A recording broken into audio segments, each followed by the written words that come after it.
മൈസൂരുവിന് സമീപത്തുള്ള പാണ്ഡവപുര പോലീസ് സ്റ്റേഷനിൽ നിന്നാണ് ഈ ദൃശ്യങ്ങൾ.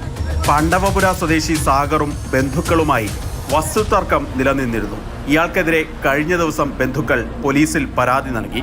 ഇതിന്റെ അടിസ്ഥാനത്തിൽ പോലീസ് സാഗറിനെ സ്റ്റേഷനിലേക്ക് വിളിപ്പിച്ചു. തർക്കം പറഞ്ഞു തീർക്കുന്നതിനിടെയാണ് സാഗർ പോലീസ് ഉദ്യോഗസ്ഥന്റെ മുഖത്തടിച്ചത്.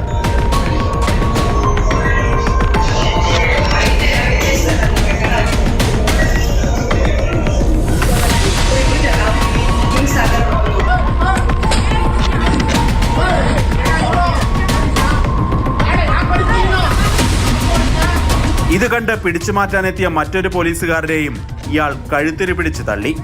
പിന്നീട് കൂടുതൽ പേരെത്തിയാണ് സാഗറിനെ മാറ്റിയത്. പോലീസിന്റെ കൃത്യനിർവഹണം തടസ്സപ്പെടുത്തിയതിനുൾപ്പെടെ ഇയാൾക്കെതിരെ കേസ് രജിസ്റ്റർ ചെയ്തിട്ടുണ്ട്. കോടതിയിൽ ഹാജരാക്കിയ പ്രതിയെ റിമാൻഡ് ചെയ്തു.